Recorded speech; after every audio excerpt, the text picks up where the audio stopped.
రాయలసీమలో నెల్లూరు జిల్లాలో భాగం అండి. ఇది వెనకబాటుతనానికి గురవుతున్నటువంటి ప్రాంతాల్లో ఇది కూడా ఒకటి. ఇటు దగ్గరగా ఉన్నప్పటికీ కూడా ఒంగోలు బెల్ట్కి అట్లా, కానీ ఇది చాలా వరకు వెనకబడిన ప్రాంతంగానే ఉండిపోయింది ఇప్పటి వరకు కూడా. అలాగే ఇక్కడున్న యువత ఎప్పటి నుంచో కూడా జనసేన పార్టీ పట్ల ఆకర్షితులై పనిచేయాలనేటువంటి ఒక ఉత్సాహం ఉన్నప్పటికీ కూడా అధికార ప్రభుత్వం చేస్తున్నటువంటి దాక్షిణ్యాలకు భయపడి ఇప్పటి వరకు కూడా చాలా మంది బయటకు రాకుండా ఉన్నారు. ఇప్పుడు ఆల్రెడీ ఎలక్షన్ దగ్గరకు వస్తుంది, అట్లాగే తొందరలో ఎలక్షన్ కోడ్ కూడా రాబోతుంది. ప్రజల్లో కూడా ఈ ప్రభుత్వం పట్ల తీవ్రమైన వ్యతిరేకత, జగన్మోహన్ రెడ్డి యొక్క అరాచకాల పట్ల విపరీతమైన అసహ్యం కలిగింది. కాబట్టి ఇప్పుడు స్వచ్ఛందంగా వాళ్లే ఇంక బయటకు వచ్చి ఇంకేముంది జగన్మోహన్ రెడ్డి పని అయిపోయింది, మళ్ళీ అధికారంలోకి రాడు అని చెప్పేసి వాళ్ళంతా వాళ్ళు డిసైడ్ అయిపోయి జనసేన జెండా పట్టుకోవడానికి ఈ రకంగా ఉత్సాహవంతంగా బయటకు రావడం నిజంగానే ఆనందం అనిపించింది.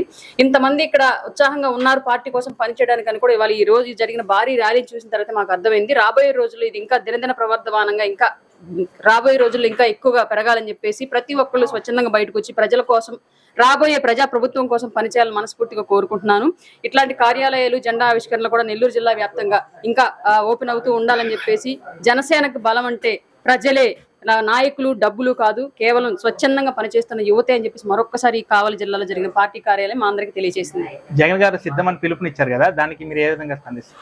ఆయన సిద్ధం అంటే ఆయనకి 38 కేసులు ఉన్నాయండి. అధికారం దిగితే ఆయన జైలుకి పోవడానికి సిద్ధం అని చెప్తున్నాడు. మీరు నేను దేనికి సిద్ధం? నిద్రలు వేస్తే పని చేసుకోవాలి. రేపొద్దున ప్రజలు ఎలక్షన్ వస్తే ఓటేయడానికి సిద్ధం. ఆ ఓటు ఎవరికి వేయాలి? మనం మన అభివృద్ధి కోసం సిద్ధంగా ఉన్న ప్రభుత్వానికి వేయాలి. మన అభివృద్ధి కోసం సిద్ధంగా ఉన్న ప్రభుత్వం ఏది? జనసేన టీడీపీ ప్రభుత్వం మన అభివృద్ధి కోసం సిద్ధంగా ఉంది. మనం అవకాశం ఇవ్వడమే ఆలస్యంగా అభివృద్ధి కోసం ముందుకు అడుగులు వేయడానికి సిద్ధంగా ఉంది. కాబట్టి ప్రజలందరూ ప్రజా ప్రభుత్వానికి ఓటేసి గెలిపించుకోవడానికి సిద్ధంగా ఉన్నారు.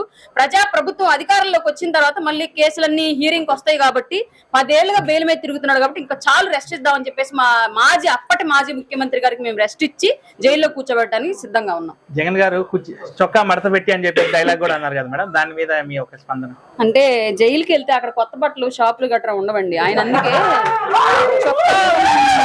చొక్కా ఒక్కటే మడతెట్టుకుంటే సరిపోదు. చొక్కా, ప్యాంటు, షడ్డీ, బనియన్ అన్ని మడతెట్టుకొని చిన్న సంచిలో పెట్టుకొని సంకరం పెట్టుకొని వెళ్ళి కూర్చోవాలి. ఆయన ముందు దాన్ని సిద్ధం చేసి పెట్టాడు, మనకి అర్థం కాలంతే. మిస్టేక్, అండర్స్టాండ్మెంట్ మిస్టేక్.